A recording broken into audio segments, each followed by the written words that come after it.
Good afternoon, everyone. Can you hear me?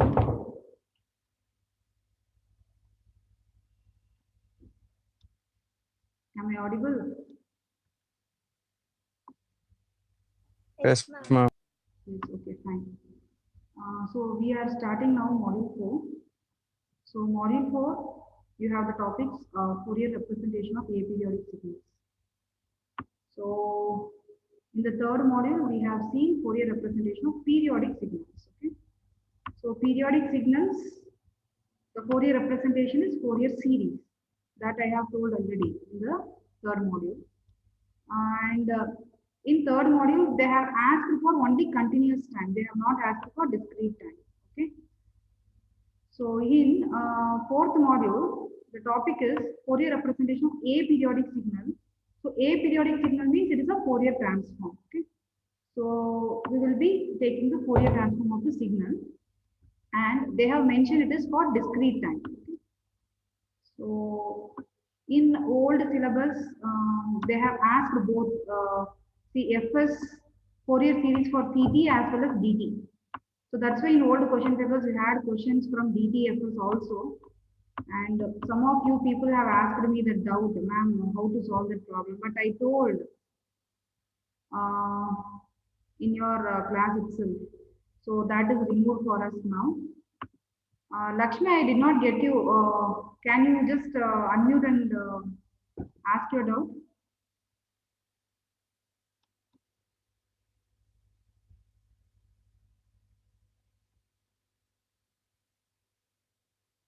Lakshmi?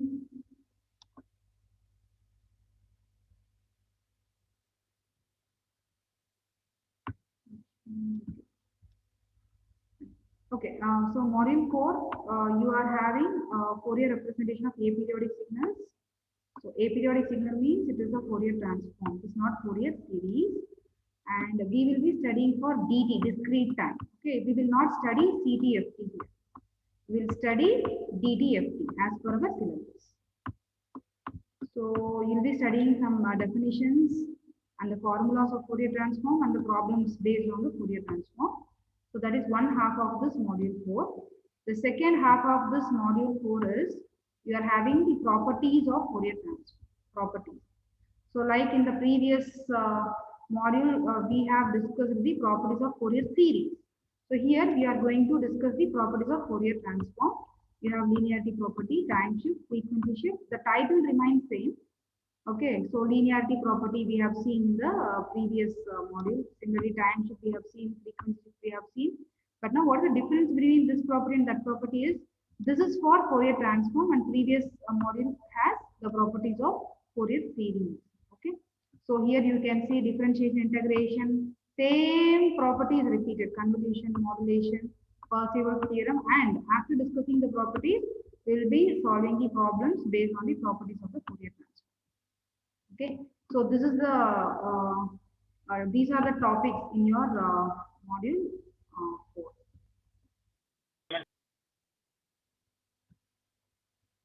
So the first topic is actually DTFT. Okay, DTFT. DTFT stands for discrete time Fourier transform.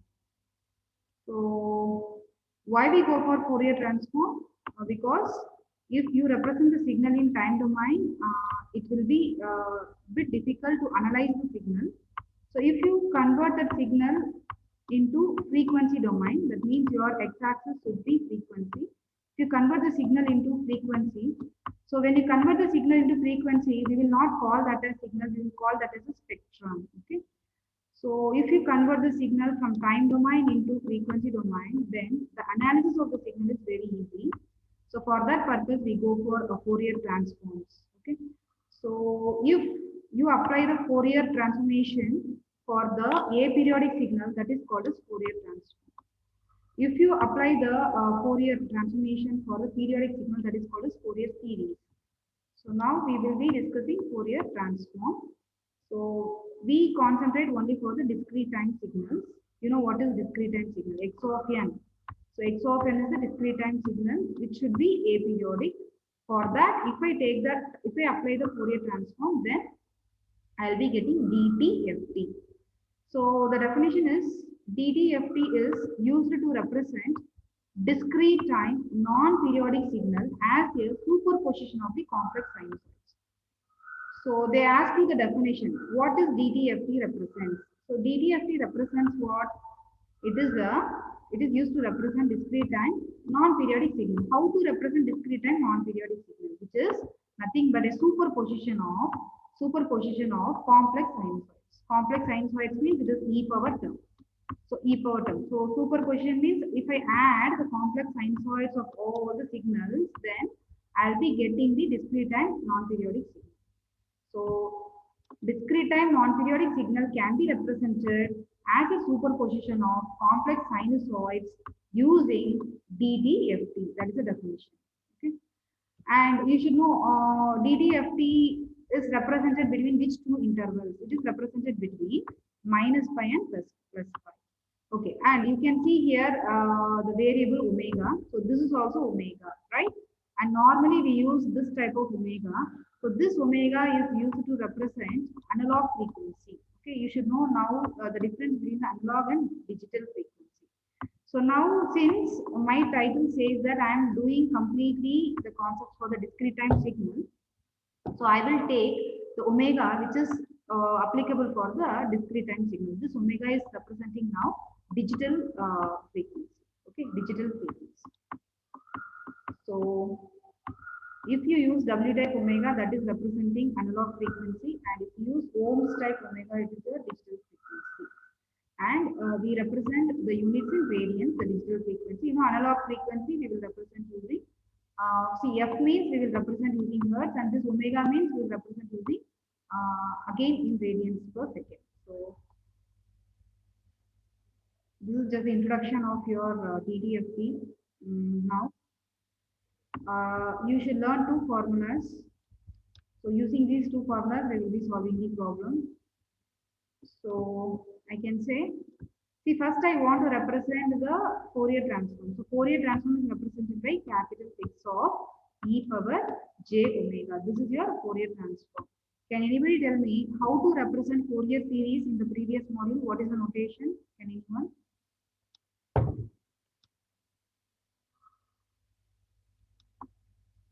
Yes. Fourier series was represented using which variable?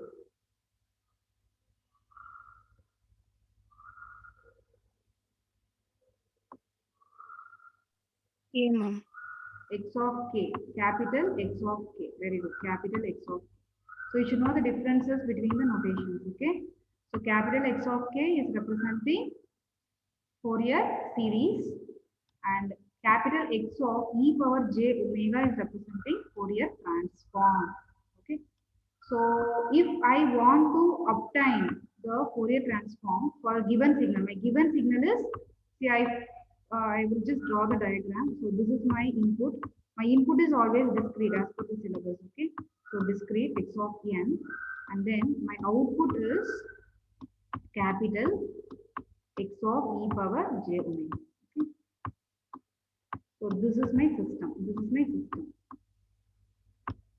So if I want the Fourier transform X of e power j omega, I have to supply this signal as an input. So I can say that now X of e power j omega is equal to summation of X of n, summation of X of n multiplied with e power minus j omega n. This is the formula.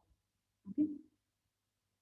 So X of e power j omega is equal to summation n is equal to minus infinity to plus infinity X of n e power minus j omega n. This is called as, you can see in the screen, it is called as the DDFT of the signal X of n. Okay? DDFT of the signal X of n. And I told the definition of DDFT is nothing but the superposition of complex sinusoids. Superposition of complex sinusoids. So this is your DDFT. DDFT definition, what it is?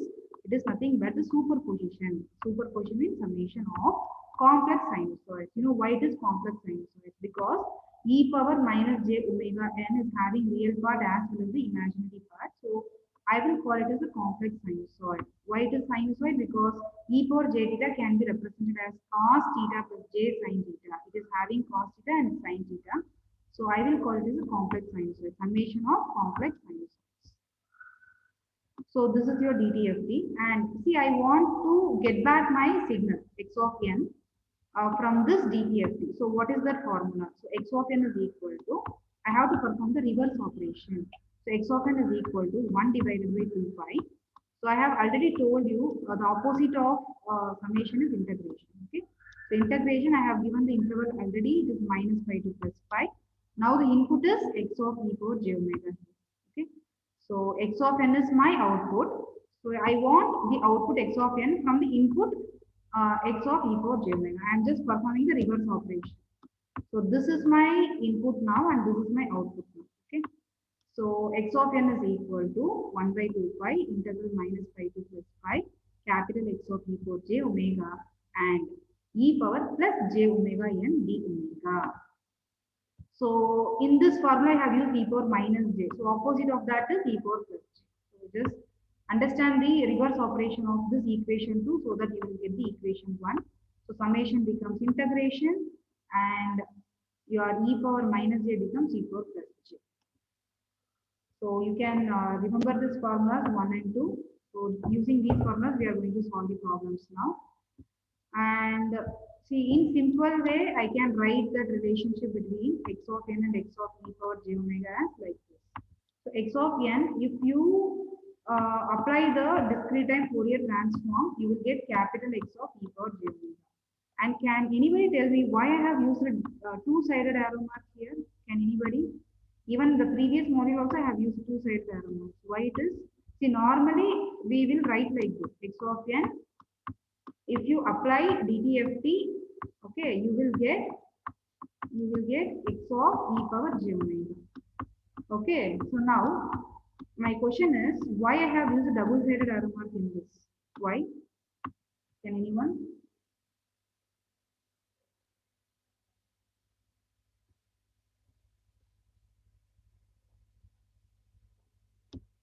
Let's make it fast.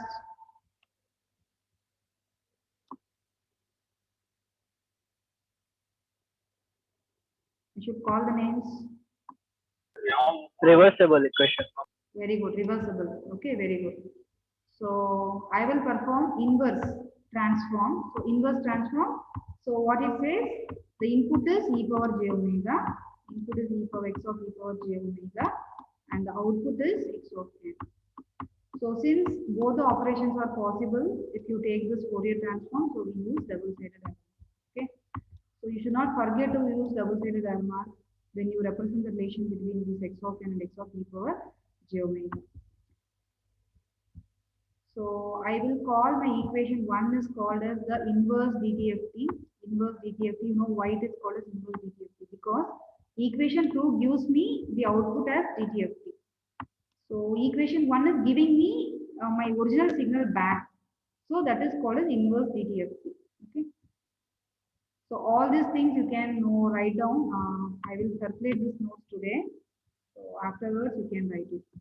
I want you to just solve only the problem along with me. Okay. So and they have given here a few concepts. So why we need DTFT? DTFT is used to analyze the discrete time signals. Is used to analyze the discrete time signals as well as discrete time systems. You know, this is your system. Okay. So I will analyze the discrete time system with the help of discrete time signal. That's it. That is called as DTFT. So DTFT is used to analyze the system with the help of discrete time signal. So I have to supply the discrete time signal. So I am applying the discrete time signal to the discrete time system, and then I will be able to analyze my system. So like that, they have given some features of DTFT.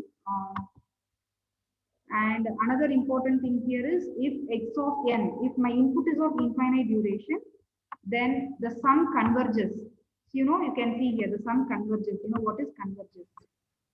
So it is reduced to, it will be less than infinity.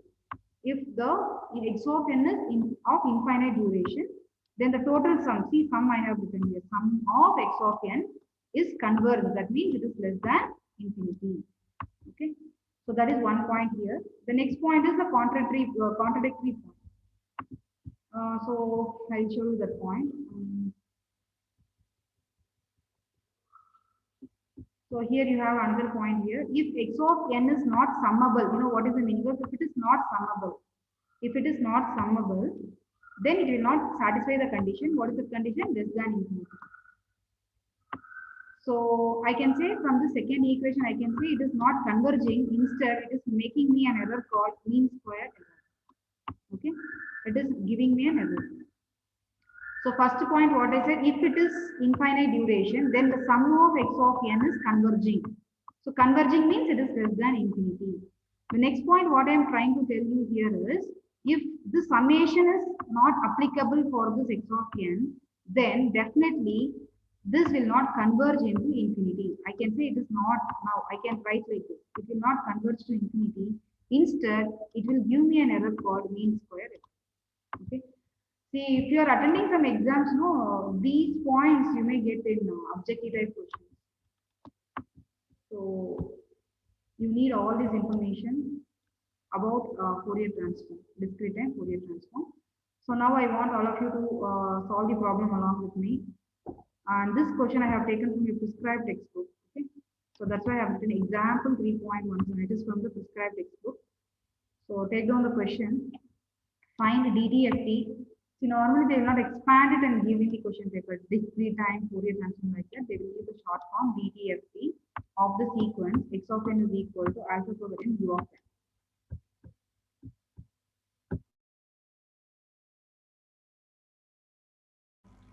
So once you have copied, you just let me know. The question is copied, everyone. DDFT of the sequence x of n is equal to alpha power n u of n.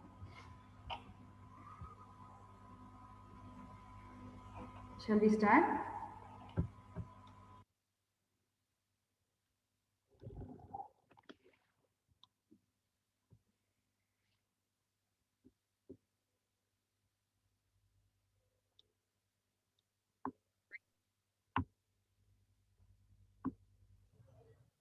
Have you copied the question?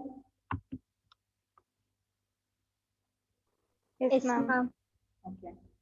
So now, see, my question is what? Finding DDFT. So DDFT, I know what is the formula to be used. Capital X of e power j omega is equal to summation n is equal to minus infinity plus infinity x of n e power minus j omega n. See, I have to substitute now x of n in this formula. X of n is given as alpha power n into u of n. I know unit step signal is always 1, but why this u of n is given in the question? It says that I have to take the limit only from 0 to infinity. You know what is the u of n diagram is? So u of n diagram is what from 0 only it starts and it goes towards infinity. Up to infinity it will go. And the amplitude is always 1. So since they have given u of n in the question, so it says that my minus infinity to plus infinity I can change into 0 to infinity and x of n I can write this alpha power n. So u of n is 1, so I no need to write here and then it is multiplied with e power minus j omega n. So after getting this, after substituting it, some term if it is common in the power, we can take it out. So if you see here, n and n is common, so I will move it out. So after moving it out, we know the formula. So summation n is equal to 0 to infinity alpha power n or a power n, which is equal to it is 1 divided by 1 minus alpha. So using that formula, I can write it as 1 divided by 1 minus, in place of alpha, I have alpha into e power minus j omega. So 1 minus alpha into e power minus j omega. So we have completed this problem. The problem is for finding the DTFT. So though finding the magnitude and phase is not given in the question, in the prescribed book they have found the magnitude and phase. So I'm just trying to continue finding the magnitude and phase. Okay. So I want all of you to continue finding the magnitude and phase of the given signal. So magnitude, I want to find out the magnitude. So before finding the magnitude, I want to arrange the real term separately, imaginary term separately. So what I have done here is, you can see, so it is 1 minus of alpha into e power minus j omega. Minus j omega can be written as cos omega minus of j alpha sin omega. So if you remove the bracket, what will happen? The first term becomes plus, the second, first term becomes minus, the second term becomes plus. So after expanding that e power term, I can just make the real term separate and the imaginary term separate. You know why we need to take imaginary term separate, real term separate? Because the magnitude of e power j omega, I can find it out as if it is in the form of a plus ib. So if it is in the form of a plus ib, then how I will write? So the denominator, if you see it is in the form of a, this complete term is a plus j b. So I can write the denominator in the form of root of a square plus b square. For that purpose, I am separating the real term and imaginary term. I want you to just check whether this equation is correct. Magnitude of x of e power j omega is equal to 1 divided by square root of, instead of writing square root, I have written power 1 by 2. It is your wish, okay? So the real term square, so 1 minus alpha cos omega the whole square plus imaginary term square alpha square sin square omega. So can anybody simplify the term in the denominator which is within the root? I want you to just simplify it. Just simplify and get me the answer. I want you to just expand it using what? A minus b the whole square. So can you just try expanding the denominator? The first term is in the form of a minus b the whole square and get me the answer.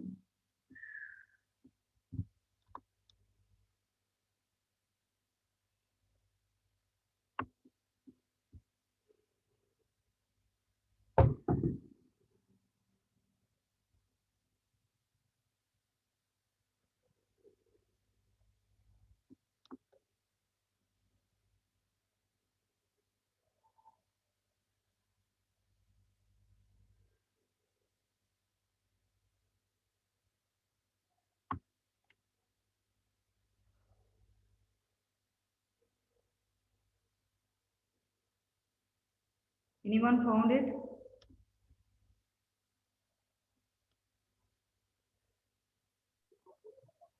One plus Okay, 1 plus alpha square cos square alpha minus the 2 cos alpha square cos. alpha, cos square alpha. Is it cos Sorry, square cos alpha? square cos square Cos square omega. omega. Okay. See, can you arrange cos square omega and sin square omega such that it becomes 1? Can you do that? A square minus 2ab. I'm just doing it here. 2ab plus b square. Plus b square means alpha square cos square omega. Okay. Then I have one more term plus alpha square sin square omega. See, in the last two terms, alpha square is common. If you move alpha square outside, inside the bracket, won't you get cos square omega plus sin square omega? Cos square omega plus sin square omega. So what is the value of cos square omega and sin square omega?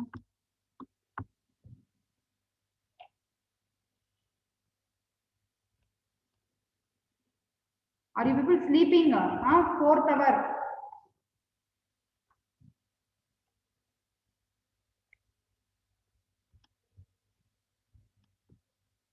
If you do not reply, I will just wind up the class.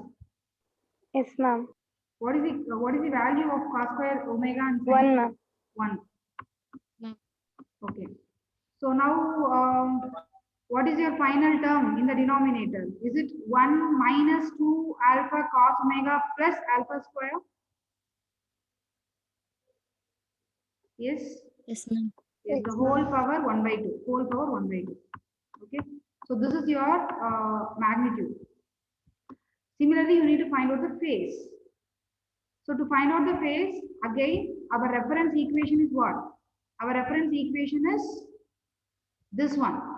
After expanding e power j omega, we got no x of e power j omega. This is your reference equation from which you could find out the magnitude. Similarly, you should find out the phase. Okay. So phase is nothing but what? Tan inverse of b by a.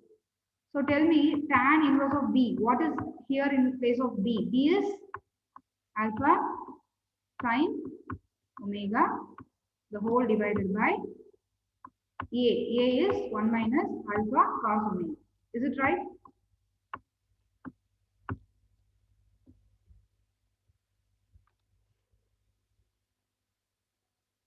Is my angle is right? The phase is right? Tan inverse B by A, alpha sin omega, the whole divided by 1 minus alpha cos omega. Yes or no? Yes, ma'am. Okay, but what is the problem here? I have the term in the denominator. If the term in the denominator, then it is nothing but my angle of x of e power j omega, angle of x of e power j omega is equal to 1 divided by this tan inverse, whatever I have found. So I want to represent in the numerator. So I have to take minus tan inverse. Your answer is having minus tan inverse of alpha sin omega, the whole divided by 1 minus alpha cos omega. Okay. So in my notes, I have not put minus sign. So let me put it now. So you can see in the screen. I will just see the angle you can represent as arg of x of e power j omega also. Okay, you can represent in that way also, or you can show using the symbol also, the angle. So I'm just scrolling up the screen now. You can see in the screen. See this arg of x of e power j omega can be written like this, phase. X of e power j omega, the phase can be written like this. And I have told here why minus sign is important, because I have 1 divided by a plus ib format. 1 divided by a plus ib. So I am just taking the inverse, tan inverse towards the numerator. If I want it to be in the numerator, I have to use minus. Is there any doubts in this? No, ma'am. Okay. No, ma'am. Fine. Now we will solve the second problem. So take down the second problem. This is also from the prescribed textbook. Write down the question. Find DTFT of x of n. DTFT of x of n equal to 2 times 3 the whole power n, u of minus n. 2 into 3 the whole power n into u of minus n. So if you have u of n, that is very easy. If it is u of minus n, then there is small calculations or small work we have to do. So let me write the formula first. My formula is capital X of e power j omega, which is equal to summation n is equal to minus infinity plus infinity x of n e power minus j omega n. So can anybody guess u of minus n means how the limit should be changed? Can anyone? Where the signal will be present? It will be at the right hand side or will be at the left hand side? Left hand side, ma'am. Very good, left hand side. Okay, so I'm just showing in the diagram left hand side. So it is from minus infinity to 0. So I am just converting my summation from minus infinity to infinity as minus infinity to 0. Okay. So after converting the summation limits, then I have to substitute the value of x of n. So x of n is 2 into 3 power n. This u of minus n is always 1. The absolute is always 1. So I'm just not repeating that u of minus n here. And I have e power minus j omega n. So e power minus j omega n. Just I have substituted it. Okay. So the next thing is, I have in mathematics the formula only for plus infinity, 0 and plus infinity, 0 and plus infinity. But here I have 0 and minus infinity. So some work I have to do to make this minus infinity into plus infinity. So for that, I'm just doing the small work. The small work is I'm taking the new variable m. I'm just assigning m is equal to minus n. I want everyone to write this. Let m is equal to minus n.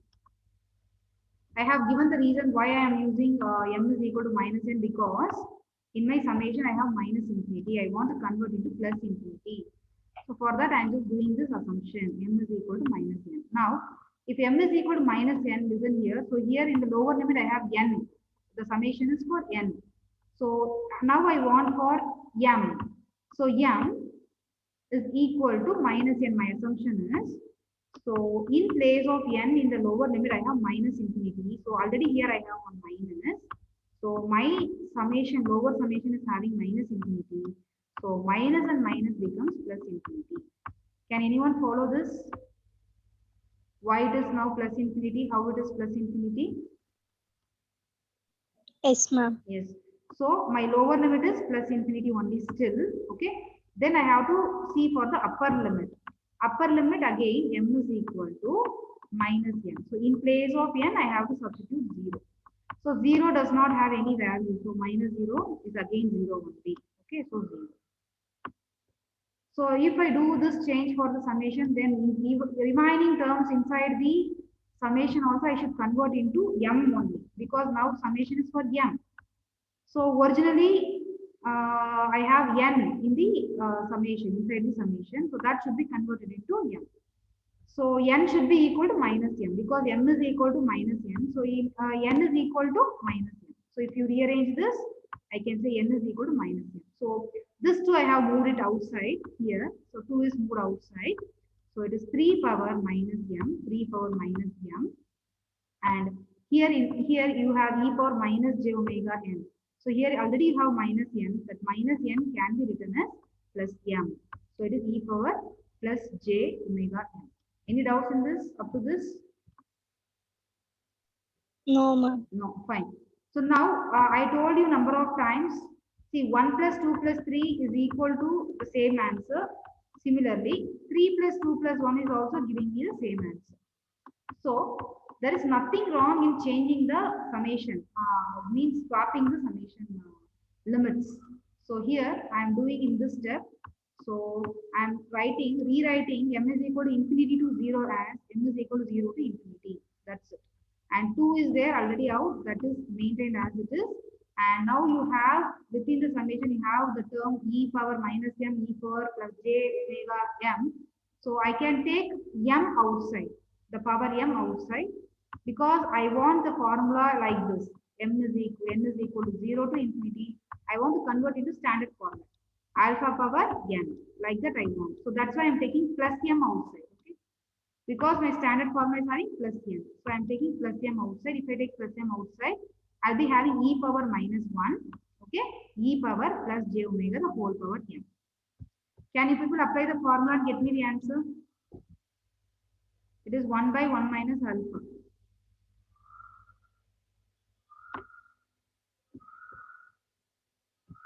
Just see whether this is your answer after applying the formula. 2 into 1 divided by 1 minus 3 power minus 1 into e power plus j omega. Is it the answer? Yes, ma'am. Yes, and 3 power minus 1, you can write it as 1 by 3. Nothing wrong in writing 3 inverse. 3 inverse can be written as 1 by 3. So here I have written 1 by 3 in the next step. And this 2, I can put it in the proper place of numerator. So 2 the whole divided by 1 minus e power j omega divided by 3. This is your answer. So I'm highlighting the answer again. This is your answer, final answer. Okay.